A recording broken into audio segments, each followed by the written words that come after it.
세계 제2차 대전 때에 아프리카 전투에서 연합군을 굉장히 괴롭혔던 사람이 있습니다. 독일의 롬멜 장군이라고 합니다. 얼마나 신출 규모였던지 별명이 사막의 여우였지요. 그런데 롬멜 장군이 그렇게 대단한 사람이 되었던 것은 개인적으로 카리스마가 뛰어나서 그런 것이 아니고요. 독일군 작전 참모부에 철저한 조직적인 교육이 있었기 때문이다라고 얘기를 합니다. 1870년에 오스트리아와 프랑스를 꺾고 드디어 독일이 통일의 기반을 다졌습니다. 그때에 가장 크게 기여했던 사람이 독일의 육군 원수 헬무트 폰 몰트게인데요. 그때는 무선 시설이 없었던 때였기 때문에 여기서 저기로 연락을 하려면 전령을 보내야 되는 그런 시절이었습니다. 전쟁 때에서 전쟁을 하는데 군 사령관이 최전선에 있지 않잖아요. 그러면은 최전선에서 뭔가 일이 있으면은 사령관에게 사람을 보내가지고 그래서 명령을 받고 다시 또 전달해주면 그걸 가지고 전쟁을 합니다. 그러다 보니까 시간 차이가 많이 나고요. 심지어는 날짜도 차이가 나게 되는 것입니다. 그래서 이 몰트게는 그것이 너무 비효율적이다라고 생각이 되어서 작전 참모부라는 것을 만들었습니다. 거기에 독일 최고의 젊은 장교들 200여 명을 모으고요. 거기서 2년 이상 동안에 최선을 다해서 전쟁의 이론들 가르치고 또 실전 경험도 쌓게 하였습니다. 그리고는 그 장교들을 일선 지휘관들 밑으로 다 투입을 시켰습니다. 각 사령부에 일선 지휘관 밑에 이 장교들이 다 있어서 전쟁 때 적극적으로 이 작전을 짜서 이렇게 참모로 섬기게 하고요. 때로는 필요하다면은 사령관이 자기 작전권을 그 장교에게 줘서 전쟁을 수행하도록 만드는 일까지 하게 되었다라고 합니다. 그 결과 독일군은 아주 유능한 사령관 200여 명을 부대 전체에 깔아놓은 그런 상황이 되었습니다. 그렇기 때문에 바로 그런 것을 밑바탕으로 해서 독일이 세계대전을 일으키게 되었고 그 세계대전에서 정말 그 당시까지 떵떵거리던 영국, 프랑스 이런 나라들과 어깨를 겨루면서 전쟁을 하게 되었던 것입니다. 영국, 프랑스, 오스트리아 굉장히 강한 나라였지만은 구식 체계였거든요. 그래서 독일과 전쟁을 하면서 엄청난 고전을 하게 되었습니다. 자, 그래서 정리를 하면은요, 독일의 그 조직적인 장교 훈련 시스템이 독일이라는 나라가 떨치고 일어나서 그 대단한 나라들과 전쟁을 해서 사실은 미국만 참전하지 않았다면 세계대전 다 뒤집혔을 거거든요. 그 정도로 대단한 업적을 이루어내게 되었다라는 것입니다. 독일 작전 참모부가 길러낸 인재가 바로 롬멜 장군이다 하는 것입니다. 자, 이제 현대는요, 생존 경쟁의 시대라고 합니다. 살아남아야 됩니다. 살아남기 위해서는요, 우리에게도 시스템이 필요하고요. 그 시스템 속에 적절한 인물들을 잘 이렇게 배치하는 것이 필요합니다. 자, 그러면 고대 시대에 가장 뛰어난 이스라엘의 왕이 다윗이었는데요. 솔로몬 아니냐라고 생각할지도 모르겠지만 이스라엘 사람들은요, 다윗을 최고의 왕으로 생각합니다. 그것이 나타나는 것이 현대의 이스라엘 국기입니다. 이스라엘 국기를 보면요, 육각별이 있습니다. 그 육각별의 별명이 뭔가 하면요, 다윗의 별입니다. 삼각형 정상적으로 하나 놓고 역삼각형 놓고 그래서 육각별 있잖아요. 그게 다윗의 별입니다. 다윗 시대의 그 영광, 이스라엘 나라의 영광을 다시 한번 실현하게 해달라라는 것을 그 국기에다가 소원으로 담아 넣은 겁니다. 이스라엘 최고의 왕은 그처럼 다윗입니다. 그렇게 뛰어났던 다윗이 어떻게 그렇게 존경받을 수 있는 위치까지 올라갔고 이스라엘 나라를 그렇게 잘 다스릴 수가 있었는가? 그걸 좀 우리가 좀 잘 배워야 되겠습니다. 요즘 우리가 국가적으로, 교회적으로, 가정적으로 참 많은 여러 가지 일들이 막 터지고 있는데요. 이런 때 살아남고 그냥 살아남는 것이 아니라 오히려 앞으로 나아가서 좀 이끌어 나가기 위해서는 다윗에게 좀 중요한 것을 좀 배워야 되겠다 하는 것이지요. 다윗이 어떻게 통치를 했는가 보니까요, 오늘 보면 14절에서 이렇게 가르쳐 줍니다. 다윗이 온 이스라엘을 다스려 모든 백성에게 정의와 공의를 행할세. 다윗이 통치를 잘했다고 합니다. 정의롭게 공의롭게. 그러니까 정말 최고의 통치를 펼쳤다라는 얘기이지요. 그 결과 이스라엘은 태평성대를 이루게 되었습니다. 나라가 부유해집니다. 국력이 강해집니다. 그전까지는요, 주변에 있는 나라들에게 계속 쥐어박히면서 살았습니다. 그런데 이제는요, 다윗 시대는 그 나라들을 정복을 하고서 자기들의 식민지 만들어서 살 수 있는 그런 위치까지 되었습니다. 이스라엘 최고의 전성기를 다윗 시대 그리고 그 아들 솔로몬 시대의 초기에 그렇게 누리게 되었던 것입니다. 다윗의 대표적인 치적이 뭘까요? 우리는 다윗 하면요, 제일 먼저 떠올리는 것이 골리앗입니다. 그 다음에 어떤 사람들은요, 그 사울이 죽으면서 이스라엘 나라가 남북으로 분리되었는데 그걸 통일시켰다. 우리나라 지금 분리되는데 통일도 못하고 있지 않습니까? 그러니까 통일시킨다는 것은 굉장한 거거든요. 아니면 주변의 여러 나라들에게 고난을 당했는데 그 나라를 다 정복했다. 뭐 이런 것. 그 다음에 그 태평성대를 누리게 했다. 이런 것도 있고요. 또 우리가 신앙적으로 볼 때는 시편의 반쯤을 다윗이 썼거든요.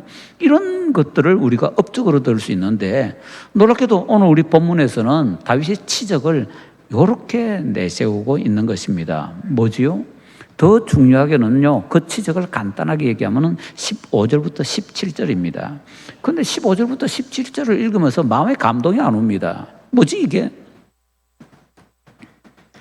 그것을 간단히 요약하면 이렇습니다. 다윗은요, 나라를 통치할 수 있는 시스템, 조직을 만들었습니다. 그리고는 그 시스템 속에 인재들을 잘 발굴하여서 교육하고 적재적소에다가 이렇게 배치를 시켰습니다. 그랬더니 각자 자기가 맡은 일을 신나게 하는 겁니다. 그 결과 이스라엘 나라에 태평성대가 오게 되었다라는 것이죠. 우리나라에, 우리 교회에, 우리 가정에 이런 태평성대가 올 수 있다면 얼마나 좋겠습니까?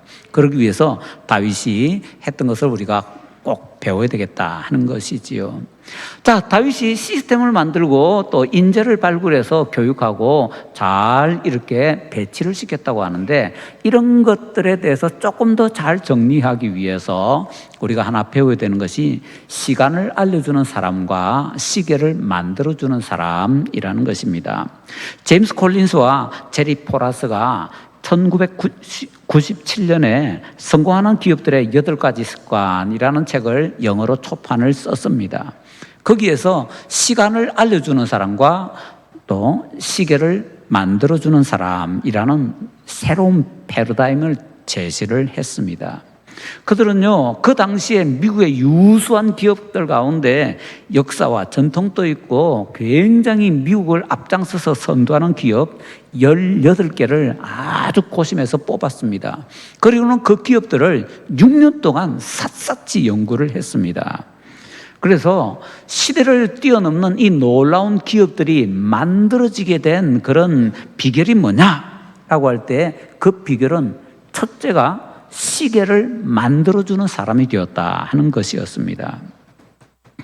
기막힌 능력이 있어서 하늘의 해와 달과 별만 보고서도 시간을 쫙 알아서 사람들에게 시간을 가르쳐주는 사람이 있다면 그 사람은 사람들에게 어마어마한 유익을 주게 될 것입니다.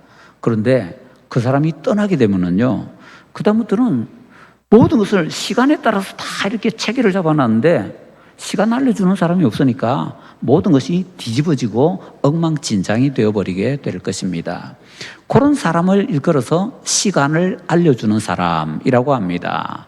또 그 반면에 어떤 사람은 다른 능력이 있는데요, 시계를 만들어줍니다. 그러면은 시계가 있을 때는요, 누구든지 시간을 알 수 있기 때문에 시계를 통해서 사람들이 모든 일을 잘 행해 나갈 수가 있게 될 것입니다. 그러면은 계속해서 발전해 나가는 것이지요. 시계 만들어주는 사람이 사라지면요, 그래도 시계는요, 만들어준 사람이 없어도 잘 갑니다. 그래서 그 조직은 더욱더 계속해서 발전을 해 나갈 수 있다라는 것이죠. 자, 그것을 위해서 이 콜린스와 코라스는 두 기업을 그 모델로 제시합니다. 하나는 제니스라는 기업이고 또 하나는 모토로라라는 기업입니다. 제니스 혹시 아세요? 아마 제 생각에는 여기에서 제니스라는 기업의 이름을 들어본 적이 한 번도 없다라는 분이 대부분일 겁니다. 그런데 모토로라는 거의 다 아십니다. 한국 사람들도. 그러면 왜 그런 차이가 나게 되었는가라는 것을 보면요, 모토로라와 제니스는 거의 비슷한 시기에 이 기업이 세워집니다. 세운 사람을 창업주라고 하십시다. 그 제니스의 창업주는 유진 맥도널드라는 사람이었습니다. 유진 맥도널드는요, 굉장히 카리스마적으로 모든 것을 이끌어 나가는 사람이었습니다. 능력이 아주 뛰어납니다. 그래서 나를 따라 하는 식으로 기업을 이끌어 나가니까 그 기업이 엄청나게 성장을 하게 되었습니다. 그래서 가끔 가다가 사람들이 제니스라는 기업과 맥도널드라는 이 창업주 혼돈할 정도로 그렇게 대단하게 그 기업을 이끌어 나갔습니다.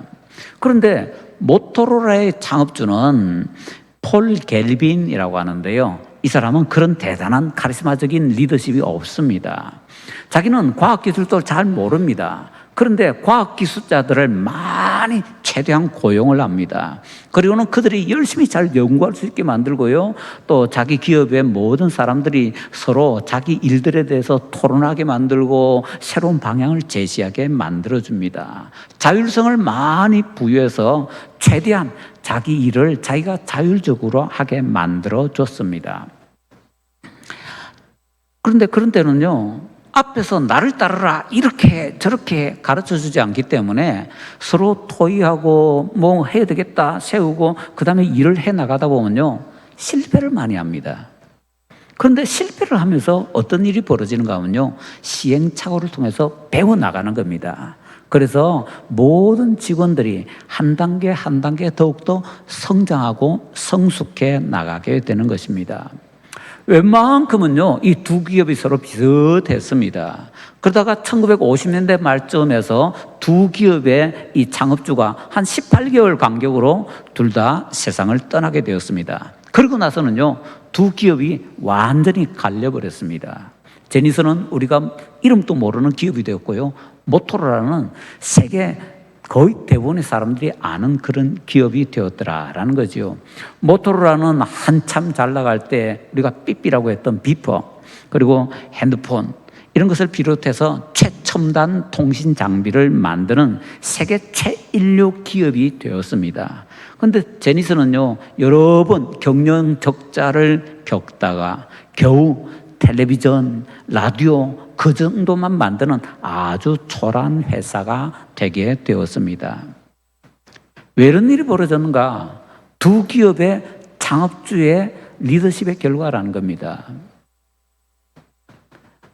제니스를 세웠던 맥도널드는 시간을 알려주는 사람이었습니다. 시간을 정확하게 딱딱 가르쳐주니까 직원들이 그것에 맞춰서 기가 막히게 일들을 해나갔는데, 시간을 알려주는 사람이 사라져버리니까 그냥 그 기업이 흐지부지 되어버리고 끝장나버리게 된 것이죠. 그런데 갤빈은 시계를 만들어주는 사람이었습니다. 그러니까 갤빈이 떠나고 난 이후에도 사람들이 다 시계가 있으니까 시계를 통해서 정확하게 시간을 알아서 일들을 해나가니까 그 모토로라가 더욱더 성장을 하게 되었더라 하는 것이지요. 자, 그래서 제니스는요, 계속해서 죽은 맥도날드만 그리워하다가 몰락을 했는데, 모토로라는 갤빈이 죽어도 갤빈 생각도 안 하면서 계속해서 뻗어나가게 되었습니다. 시간을 알려주는 사람과 시계를 만들어주는 사람은 이런 결과를 만들어낸다라는 것입니다. 자, 그런데 이 콜린스와 코라스는요, 그들이 처음 이 연구를 시작할 때도 결론은 뻔하다고 생각했습니다. 카리스마적인 대단한 리더십 있는 사람이 나를 따라라 하면서 막 독불장구처럼 밀고 나가야, 그래야 기업이 엄청나게 성장하고 어떤 단체가 엄청나게 성장한다라고 생각을 했습니다. 그런데 6년 동안 세계 최고 기업들을 딱 정리하고 나서 보니까 그게 아니더라는 겁니다. 오히려 그런 사람들이 떠나가고 나면은 회사가 몰락을 해버리는데, 크게 드러나지 않는 것 같은데 시스템을 만들고 시스템 속에 인재들을 심어 놓는 사람들은, 그 지도자들은 그들이 떠나고 나서도 기업이 여전히 든든하고 또는 더 발전하더라라는 것입니다. 그래서 시계를 만들어주는 사람과 시간을 알려주는 사람이 얼마나 다른가라는 것을 그들이 알게 되었고, 우리가 옛날에 가지고 있던 카리스마적인 리더십으로 이끌어 나가야 돼, 그건 그냥 사람들이 만들어낸 신화 정도밖에 안 된다라는 것을 깨닫게 되었습니다. 자, 다윗은 어떨까요? 이 관점을 가지고 다윗을 보십시다. 우리 성도님들 머릿속에서는요, 다윗은 시간을 알려주는 사람입니까? 시계를 만들어주는 사람입니까? 역대상 6장 31절부터 48절에는요, 찬송하는 레위인의 명단이 나옵니다. 그 명단이 여러 반으로 조직되어 있습니다. 찬양대는 있었는데요, 그런데 중요한 것은 그 찬양대를 여러 반열로 만들고, 그래서 평소에는 다 연습을 하다가 자기들 차례가 되었을 때 성전에 가서 찬양을 하도록 그렇게 아주 조직적으로 만든 사람은 다윗이라는 것입니다. 그리고 역대상 11장 10절부터 47절에서는요, 다윗이 여러 용사들을 소개합니다. 그 중에서 아주 특출한 대장들을 소개를 하고 있습니다. 그것은 다윗이 군대를 잘 정비를 했고, 거기에다가 조직적으로 잘 만들었고, 조직적으로 잘 만든 데에다가 정말 중요한 용사들을 적재적소에 잘 배치를 했다라는 것입니다. 그러니까 각자 자기 위치에서 최선을 다하니까 놀라운 결과가 만들어졌다라는 것이지요. 심지어는 다윗이 전쟁터에 함께 가지 않아도 전쟁에서 계속해서 승리를 할 수 있게 되었습니다. 역대상 23장부터 28장까지에서는요, 다윗이 조직했던 여러 부서들에 대해서 자세하게 기록하고 있습니다. 레위인들을 정비합니다. 레위인들 중에서는요, 제사장이 있고 일반 성전의 직무자들이 있고요, 찬양대가 있고 문지기가 있고 곡간지기가 있습니다. 세세하게 나누어서는 거기에다 각자의 일들을 잘 부여를 했습니다. 그리고 다윗은 백성들을 다스리는 관리도 세분을 합니다. 혹시나 자기 아들들이 잘못할까 해서 자기 아들도 적재적소에 잘 이렇게 넣어서 잘 여러 가지 정치라든지 국정을 이끌어 나가는 것을 배우게 만들었습니다. 조직적인 시스템 굉장히 잘 갖췄습니다. 인재를 잘 교육했습니다. 그리고 인재를 좋은 자리에다가, 딱 맞는 자리에다가 잘 채워 넣었습니다. 그래서 그 취직의 결론으로 또 27장 32절부터 34절까지 해서 다윗이 이렇게 시스템 만들었고 이렇게 인재를 등록했다라는 것을 또 제시를 해주고 있는 것입니다. 자, 이런 것을 볼 때에 다윗은 단순히 시간만 알려주는 사람이 아니라 시계를 만들어 주었던 사람이다라는 것을 적절하게 알 수 있습니다. 어느 정도였는가 보면요, 골리앗 싸워 이긴 것 한번 얘기해 볼까요? 우리는 머릿속에는요, 골리앗과 싸워 이겼다, 그거 하나만 있습니다. 그런데 블레셋에서는요, 골리앗 말고도 거인들이 굉장히 많았습니다. 적어도 골리앗 이외에 4사람은 더 있었습니다. 심지어 어떤 거인과 싸울 때는요, 다윗이 맞아 죽을 뻔했습니다. 그런데 그 다윗이 위기에 몰렸을 때 다윗이 키웠던 용사 가운데서 떨치고 일어나서 다윗을 구하고 그 거인과 싸워서 쳐서 죽이고 이기는 용사들이 나오게 된 겁니다. 다윗이 혼자서 블레셋의 거인들을 다 죽인 게 아닙니다. 다윗은 골리앗을 죽였고요, 나머지는 다윗이 만들었던 시스템 속에서 훌륭하게 교육을 받았던 그 인재들이 그 모든 것들을 다 행해 나갔더라라는 것입니다. 그처럼 다윗은요, 시간을 알려주는 사람이 아니라 시계를 만들어주는 사람이었더라라는 것이지요. 자, 그러면 다윗은 그 정도에 그쳤느냐? 조금 더 봐야 되겠습니다. 역대상 18장 14절부터 17절 우리가 읽었던 본문하고 또 비슷한 구절이 어디 나오는가 하면요, 저 뒤에 역대상 27장 32절부터 34절까지 또 나옵니다. 비슷합니다. 그런데 이 두 비슷한 것을 내놓고 비교를 하면요, 조금 다릅니다. 어떻게 다른가 하면 조직이 좀 다르고요, 사람이 좀 다릅니다. 뭐지? 성경이 잘못됐나? 왜 이 조직도 다르고 사람도 다르지? 이런 생각이 들게 됩니다. 근데 그건요, 성경이 틀린 것이 아니라 뭔가 중요한 다른 것이 있다라는 것을 보여주는 사인입니다. 역대상 18장 14절부터 17절 우리가 읽었던 본문은요, 다윗의 초기 조직과 인재 등용입니다. 그리고 27장 32절부터 34절까지는요, 후기의 조직과 인재 등용입니다. 시대가 달라지니까 조직도 시대에 맞춰서 달라지는 겁니다. 인재들도요, 어떤 사람들은 너무 늙기도 하고 또 죽기도 하고 그러니까 인재들이 계속 교체가 될 수밖에 없는 것입니다. 그래서 다윗은 시대가 달라지고 환경이 달라짐에 따라서 적절하게 시스템도 바꾸고 사람도 바꾸고 그래서 최고의 상태가 될 수 있도록 만들었더라 하는 것입니다. 간단하게 말하자면 이렇게 얘기할 수 있습니다. 이스라엘이 거대해졌습니다. 근데 거대해지면 그 다음 뭐가 되는가 하면요, 화석이 되게 되는 겁니다. 다윗은 이 좋아진 이스라엘이 화석이 되지 않도록 시대에 따라서 적절하게 변화되어 나갈 수 있도록 그렇게 했더라라는 것이지요. 그러고 나서 가만히 생각해 보니까요, 시계 역사도 우리가 얘기를 좀 할 필요가 있는 것 같습니다. 젊은 분들은 아마 좀 잘 모를 겁니다. 60년대, 70년대 시계 생각해 보면요, 우리 연세 많은 분들 한번 기억해 보시기 바랍니다. 처음 시계가 어떤 것이었나요? 하루에 한 번씩 밥을 줘야 됐습니다. 기억하세요? 태감을 줘야 됐습니다. 하루에 한 번씩. 그거 깜빡하면요, 시계 멈췄습니다. 아이쿠 하면서 줘야 됐습니다. 그러다가 조금 있다 나온 것이 자동시계였습니다. 그 자동시계는요, 밥을 이렇게 주지 않아도 다니면서 흔들거리는 것을 통해서 시계가 돌아가도록 만들어서 뭐 축전되는 거 비슷하게 그렇게 했는데, 하루 종일 너무 안 움직이고 가만히 있으면 또 시계가 안 가니까 내가 오늘 많이 못 움직였다 싶을 때는요, 시계 들고서 흔들어 줬습니다. 그래야 돌아가니까. 그러다가 그 다음에는요, 전자시계가 나왔습니다.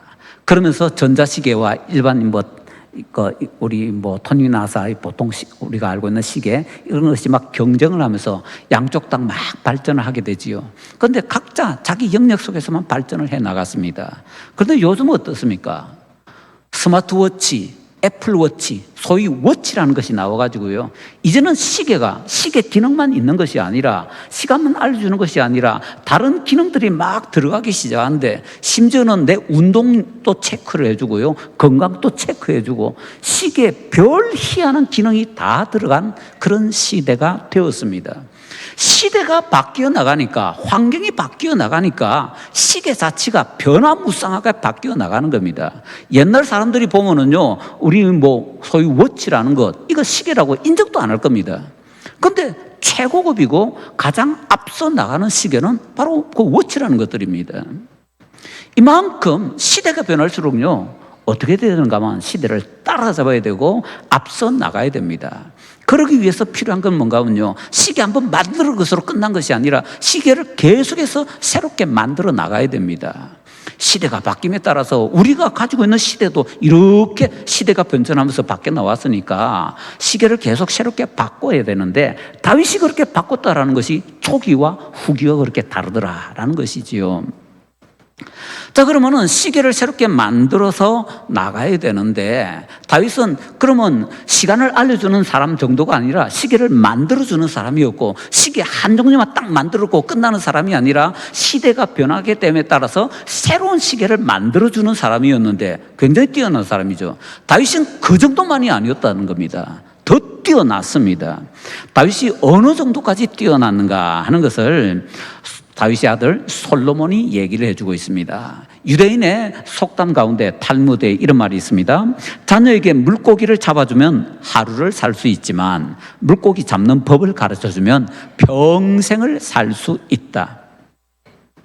다윗은 물고기 잡아주지 않고 물고기 잡는 법을 가르쳐 줬습니다. 그것도 물고기도 종류마다 어떻게 해야 되는 것을 자세히 가르쳐 줬던 것 같습니다. 그래서 그런 것들을 정리하자면 다윗은 시계를 만들어주는 사람 정도가 아니라 시계를 만드는 법을 가르쳐주는 사람이었는데 그걸 이제 솔로몬이 얘기했다고 했잖아요. 솔로몬이 자기 자신이 이렇게 얘기합니다. 잠언 4장 3절부터 9절까지 해서 솔로몬이 얘기하는데요.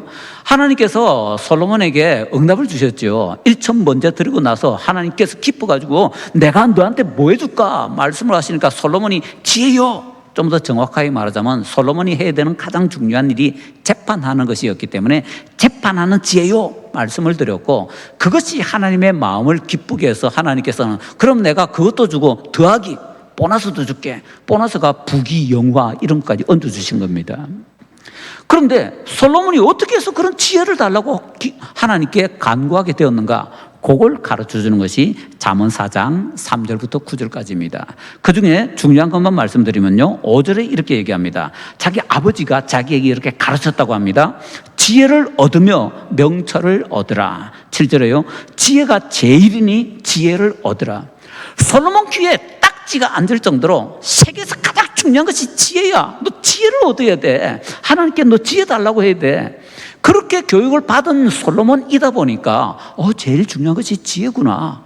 그래서 하나님께서 물어보실 때 하나님 잠깐만요, 제가 기도해 볼 거예요, 연구해 볼 거예요, 그러지 않고 그 자리에서 바로 대답하기를 하나님 지혜 주세요, 이렇게 할 수 있었다라는 것이죠. 이게 바로 다윗이 솔로몬에게 시계 만드는 법을 가르쳐줬다 하는 것입니다.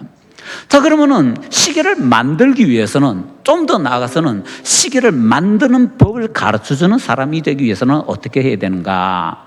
아까 이제 말씀드렸던 성공하는 기업의 8가지 법칙, 그 책을 썼던 사람이 이제 제임스 콜린스하고 코라스라는 사람인데요. 그 중에서 제임스 콜린스가 나중에 책을 하나 또 따로 씁니다. 2001년에 썼는데 그 책이 좋은 기업을 넘어 위대한 기업으로라는 책입니다. 그 책에서는 뭐라고 제시를 하는가 하면요, 그냥 좋은 기업 정도가 아니라 위대한 기업이 되기 위해서는, 우리 사람으로 시작하면요, 그냥 좋은 사람 정도가 아니라 위대한 사람이 되기 위해서는 고슴도치가 되어야 된다라고 얘기합니다. 콜린스는요, 사람들을 또는 지도자들 2가지 분류로 합니다. 하나는요, 여우, 또 하나는 고슴도치. 여우는요, 많은 것을 압니다. 그런데 고슴도치는요, 한 가지만 아는데 큰 것을 압니다. 일상적으로 볼 때는 고슴도치가 좀 우둔해 보입니다. 그런데 장기적으로 볼 때는요, 고슴도치는 한 가지만 우직하게 가다 보니까 본질을 꿰뚫어 볼 수 있게 됩니다. 그래서 본질을 꿰뚫어 보다 보면요, 밑바닥에 어떤 패턴이 있다라는 것을 깨닫게 되는데, 패턴이란 거 조금 더 말씀을 드려야 되겠네요. 요즘 우리 사회에서 가장 유행하는 것이 뭡니까? AI라는 겁니다. AI가 어쩌고 뭐 하도 얘기들 하니까. 근데 AI에 있어서 가장 핵심이 뭔가 하면요, 패턴이라는 겁니다. AI가 뭘 제일 잘하는가 하면, 우리는 눈으로 볼 때는 안 보이는데 다 똑같아 보이고 비슷해 보이는데 그 중에서 패턴이라는 걸 찾아냅니다. 그리고 패턴을 적용시켜서 이렇게 나가는데, 그런 패턴 찾아낼 때 그것이 어마어마한 위력이 있게 되는 겁니다. 그 패턴 찾는 작업을 AI가 가장 잘하는데 고슴도치가 그걸 한다는 겁니다. 한 가지만 우직하게 뚫어 나가다 보니까 패턴을 찾아내고 그 패턴을 통해서 놀라운 일을 행해내더라라는 것입니다. 그렇게 패턴을 찾아내서 뭔가 일할 수 있는 길을 만드는 사람이 바로 시계를 만들어주는 사람이고, 더 나아가서 시계 만드는 법을 가르쳐주는 사람이 될 수가 있다라는 것입니다. 예수님께서 교회라는 시스템을 세상에 남겨놓으셨습니다. 그 시스템 속에 12사도를 뽑아서 훈련시키시고 적재적소에 배치를 시켜 주셨습니다. 그리고는 그 12사도에게 쏟아 부으셨습니다. 그 결과를 우리는 사도행전에서 봅니다.